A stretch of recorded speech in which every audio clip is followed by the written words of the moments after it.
जय जय श्री राधे, जय जय श्री राधे श्याम, जय जय श्री राधे श्याम। आप सभी सुनने वालों को मेरा नमस्कार। इससे पहले मैंने आपको श्री सूर्यवंश और चंद्रवंश का संक्षेप में वर्णन किया था। आज मैं आपको जमदग्नि और परशुराम के चरित्र के बारे में संक्षेप में बताने जा रहा हूं। सुखदेव जी महाराज राजा परीक्षित से कहते हैं कि उर्वशी के गर्भ के पुरुरवा के 6 पुत्र हुए। मतलब उर्वशी के द्वारा चंद्रवंश के राजा पुरुरवा के 6 पुत्र हुए।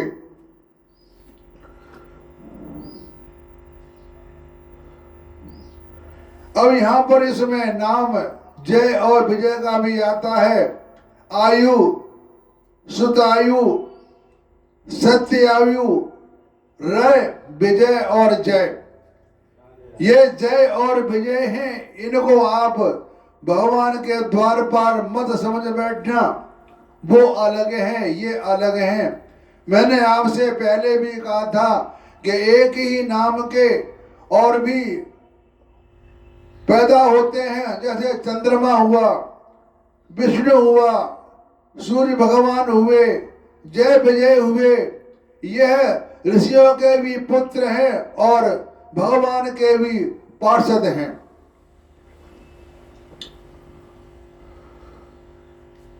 तो कुश के 4 पुत्र हुए थे। कुशाम्बु, तनय, वसु और कुशानाभ। इनमें से कुशाम्ब के पुत्र गाधी हुए। तो गाधी की कन्या का नाम था सत्यवती। ऋतिक ऋषि ने गाधी से उनकी कन्या मांगी तो गाधी ने यह समझकर कहा कि ये कन्या के योग्य वर नहीं है।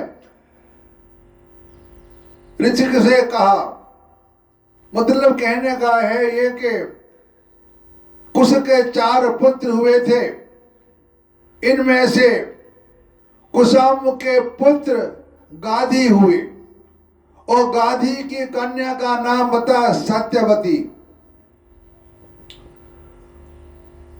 तो हम लोग कुशिक वंश के हैं, हमारी कन्या मिलना कठिन है। इसलिए आप 1000 ऐसे घोड़े लाकर मुझे शुल्क रूप में दीजिए जिनका सारा शरीर तो श्वेत हो, यानी सफेद हो, परंतु एक एक कान श्याम वर्ण का हो।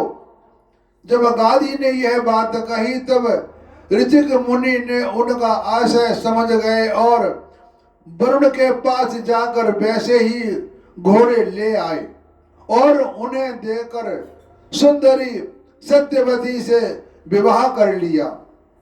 एक बार महर्षि ऋतिक से उनकी पत्नी और सास दोनों ने ही पुत्र प्राप्ति के लिए प्रार्थना की।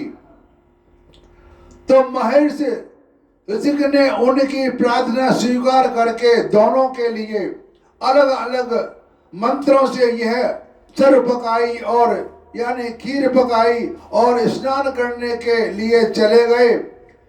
सत्यवती की मां ने यह समझ करके ऋतिक ने अपनी पत्नी के लिए श्रेष्ठ चरु पकाई होगी, उससे वह चरु मांग लिया। उसने समझा कि उसके लिए खीर उसने अच्छी बनाई होगी, तो वह खीर सत्यवती ने मांग ली। इस बार सत्यवती ने अपना खीर तो मां को दे दी और मां का खीर स्वयं खा गई। क्योंकि दोनों के संतान नहीं थे, इसीलिए ऐसा किया कि मां को और बेटी को दोनों को संतान पैदा हो जाए। तो जो सत्यवती के हिस्से की खीर थी वह माँ ने खा ली, और जो माँ के हिस्से की खीर थी वह सत्यवती ने खा ली। जब ऋषि मुनि को इस बात का पता चला तब उन्होंने अपनी पत्नी सत्यवती से कहा कि तुमने बड़ा अनर्थ कर डाला। अब तुम्हारा पुत्र तो लोगों को दंड देने वाला घोर प्रकृति का होगा, और तुम्हारा भाई होगा एक श्रेष्ठ ब्रह्मवेता। सत्यवती ने ऋषि मुनि को प्रसन्न किया और प्रार्थना की कि स्वामी ऐसा नहीं होना चाहिए। तब उन्होंने कहा कि अच्छी बात है, पुत्र के बदले तुम्हारा पौत्र वैसा घोर प्रकृति का होगा। समय पर सत्यवती के गर्भ से जमदग्नि का जन्म हुआ। सत्यवती समस्त लोगों को पवित्र करने वाली परम पुण्यमयी कौशिकी नदी बन गई। रेणु ऋषि की कन्या ही रेणुका, जमदग्नि ने उसका वर ग्रहण किया, यानी जमदग्नि ने उससे शादी कर ली। रेणुका गर्भ से जमदग्नि ऋषि के वसुमान आदि कई पुत्र हुए। उनमें सबसे छोटे परशुराम जी थे। उनका यश सारे संसार में प्रसिद्ध है। कहते हैं कि हयवंश का अंत करने के लिए भगवान से परशुराम के रूप में अंश अवतार ग्रहण किया था।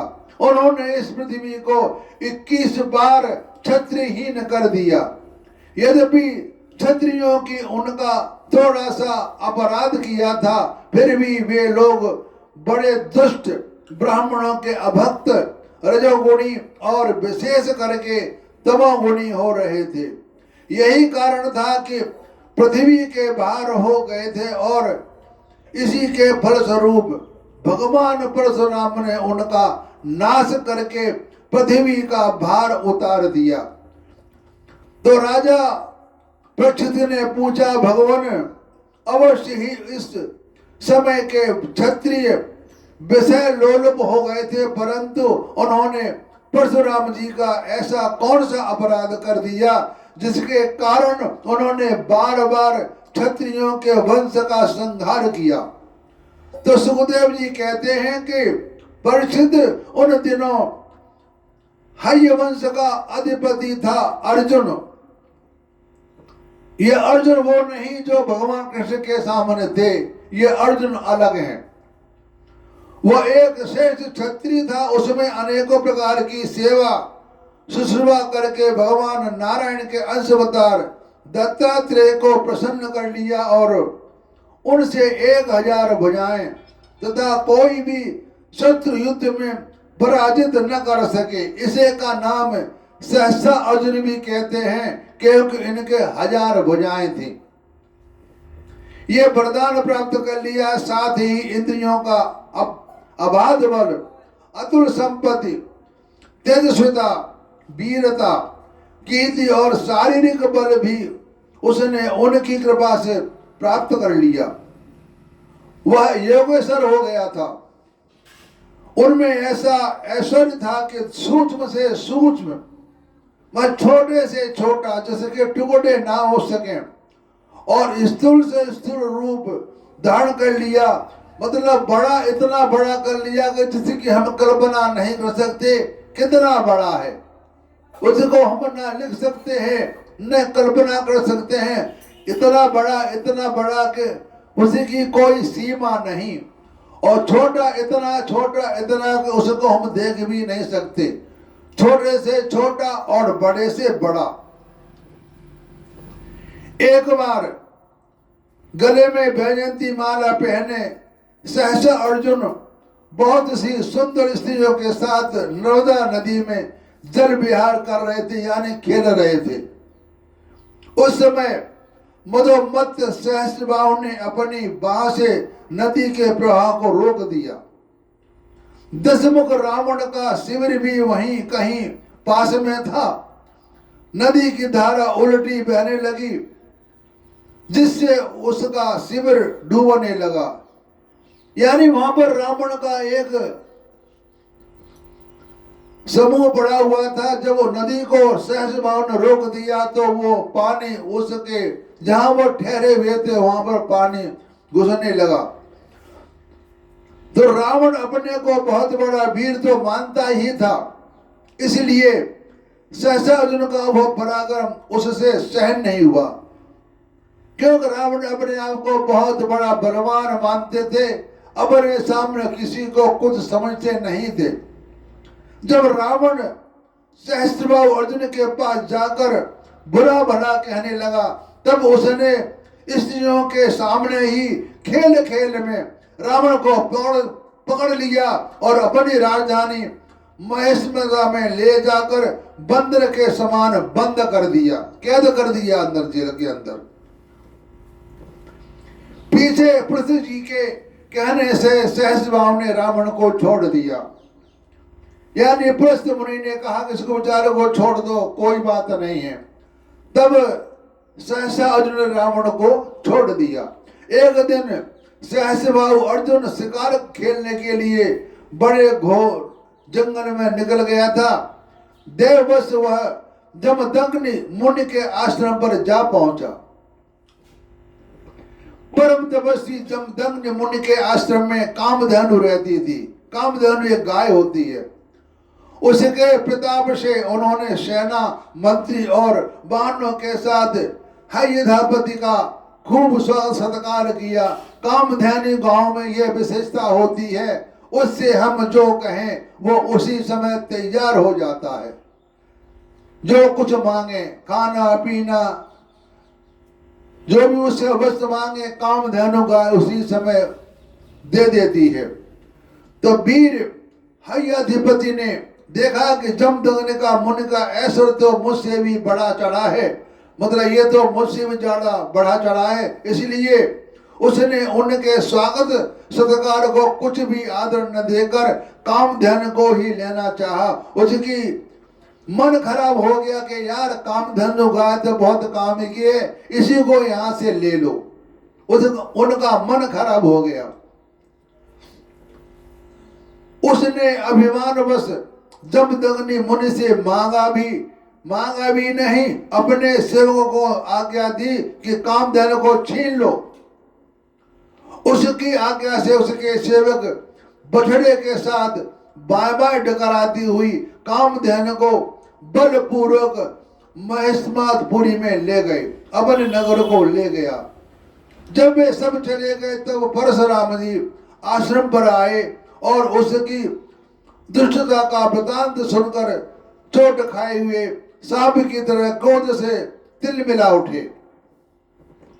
वे अपना भयंकर फरसा, तरकस, ढाल एवं धनुष लेकर बड़े वेग से उनके पीछे दौड़े और जैसे कोई किसी ने न दबने वाला सिंह हाथी पर टूट पड़ता है। सहस्त्रबाहु अर्जुन अपनी नगर में प्रवेश कर ही रहा था कि उसने देखा कि परशुराम जी महाराज बड़े वेग से उसकी ओर झपटे आ रहे हैं। उनकी बड़ी विलक्षण झांकी थी, तो वे हाथ में धनुष बाण और फरसा लिए हुए थे, शरीर पर काला मृग चर्म धारण किए हुए थे, उनकी जटाएं सूर्य की किरणों के समान चमक रही थी। उन्होंने देखते ही उसने गदा, खंग, बाण, रिष्टि और शक्ति आदि आयुधों से सुसज्जित एवं हाथी, घोड़े, रथ तथा पदादियों से युक्त अत्यंत भयंकर सहस्त्र अछोनी सेना भेजी। भगवान परशुराम ने बातें की बातें में अकेले ही उस सारी सेना को नष्ट कर दिया। भगवान परशुराम जी की गति मन और वायु के समान थी, मतलब ये वायु से भी वायु के बराबर चलते थे। बस वे शत्रु की सेना काटते ही जा रहे थे। जहां जहां वे अपने फरसे का प्रहार करते, वहां वहां सारथी और वाहनों के साथ बड़े बड़े वीरों की बाहें, जांघें और कटे कंधे कट कट कर पृथ्वी पर गिर रहे थे। हयधापति अर्जुन ने देखा कि मेरी सेना के सैनिक उनके धनुष, ध्वजाएं और ढाल भगवान परशुराम के फर से और बाणों से कट कट कर खून से लथपथ रणभूमि में गिर गए हैं। तब उसे बड़ा क्रोध आया और वह स्वयं बढ़ने के लिए आधमका। उसने एक साथ ही अपने 1000 भुजाओं से 500 धनुषों पर बाण चढ़ाए और परशुराम जी पर छोड़े। परंतु परशुराम जी ने तो समस्त सत्यधारियों के शिरोमणि ठहरे। उन्होंने अपने एक धनुष पर छोड़े हुए बाणों से एक ही साथ सबको काट डाला। तब हयाधिपति अपने हाथों से पहाड़ और पेड़ उखाड़कर बड़े वेग से युद्ध भूमि में परशुराम जी की ओर झपटा। परंतु परशुराम जी ने अपनी तीखी धार वाले फरसे से बड़ी फुर्ती के साथ उसकी सांप के समान भुजाओं को काट दिया। जब उसकी बाहें कट गई तब उन्होंने पहाड़ की चोटी की तरह उसका ऊंचा सिर धड़ से अलग कर दिया। पिता के मर जाने पर उसके 10,000 लड़के डरकर भाग गए। यानी परशुराम जी ने अपनी तीखी धार वाले फरसे से बड़ी फुर्ती के साथ उसकी सांपों के समान भुजाओं को काट दिया और उसके जो लड़के थे वो सारे भाग गए मैदान छोड़ करके। विपक्षी वीरों के नाशक परशुराम जी ने बछड़े के साथ कामधेनु को वापस ले आए।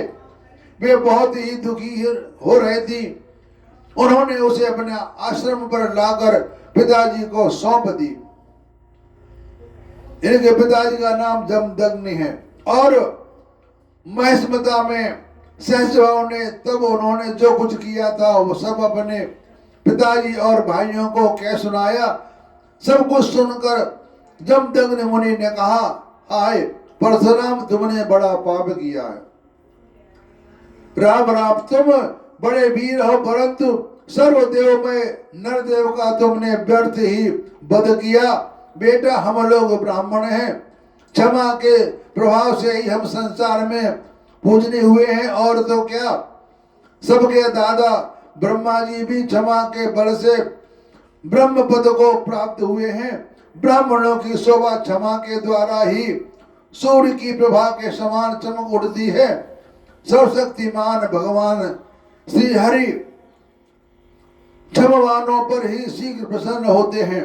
बेटा, सार्वभौम राजा का वध ब्राह्मण की हत्या से भी बढ़कर है। जाओ, भगवान का स्मरण करते हुए तीर्थों का सेवन करके अपने पापों को धो डालो। तब सुखदेव जी कहते हैं कि अपने पिता की यह शिक्षा भगवान परशुराम ने जो आज्ञा कहकर स्वीकार की, इसके बाद ये 1 वर्ष तक तीर्थ यात्रा करके अपने आश्रम पर लौट आए। एक दिन की बात है, परशुराम जी की माता रेणुका गंगा तट पर गई हुई थी। वहां उन्होंने देखा कि गंधर्वराज चित्ररथ कमलों की माला पहने अप्सराओं के साथ विहार कर रहे थे। वे जल लाने के लिए नदी तट पर गई थी, परंतु वहां जल क्रीड़ा करते हुए गंधर्व को देखने लगी और पति देव के हवन का समय हो गया। इस बात को भूल गई। उनका मन कुछ कुछ चित्ररथ की ओर खिंच भी गया। यानी जो चित्ररथ उनके रूप को देख करके ये रेणुका आकर्षित हो गई। हवन का समय बीत गया, यह जानकर वे महर्षि जमदग्नि के शाप से भयभीत हो गई और तुरंत वहां से आश्रम पर चली आई। वहां जल का कलश महर्षि के सामने रखकर हाथ जोड़कर खड़ी हो गई।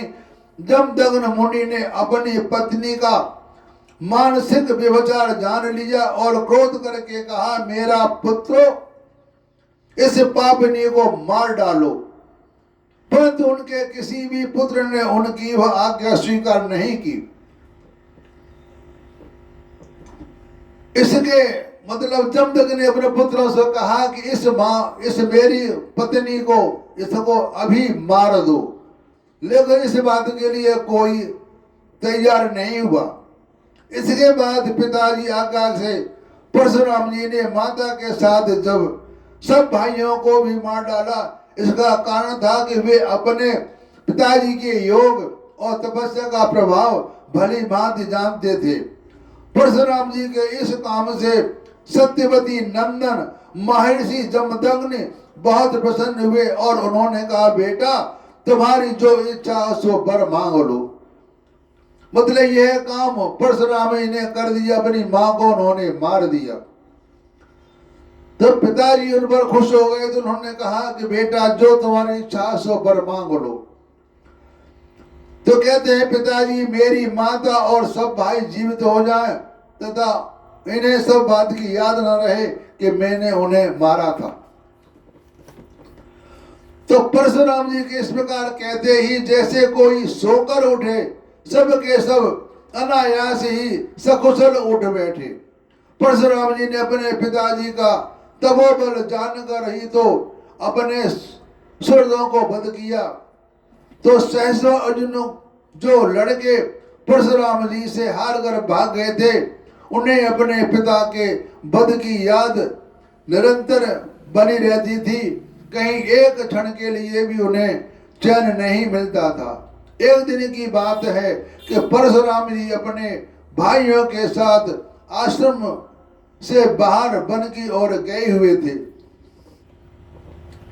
ये अवसर पाकर बैर साधने के लिए सहस्त्रबाहु के लड़के वहां आ पहुंचे। उस समय महर्षि जमदग्नि अग्निशाला में बैठे हुए थे और अपने समस्त वृत्तियों से पवित्र कीर्ति भगवान के ही चिंतन में मगन हो रहे थे। उन्हें बाहर की कोई सुध न थी। उसी समय उन पापियों ने जमदग्नि ऋषि को मार डाला। उन्होंने पहले से ऐसा पापपूर्ण निश्चय कर रखा था। परशुराम जी की बात रेणुका बड़ी दीनता से उनसे प्रार्थना कर रही थी, परंतु उन सबों ने उनकी एक न सुनी। वे बलपूर्वक महर्षि जमदग्नि का सिर काट कर ले गए।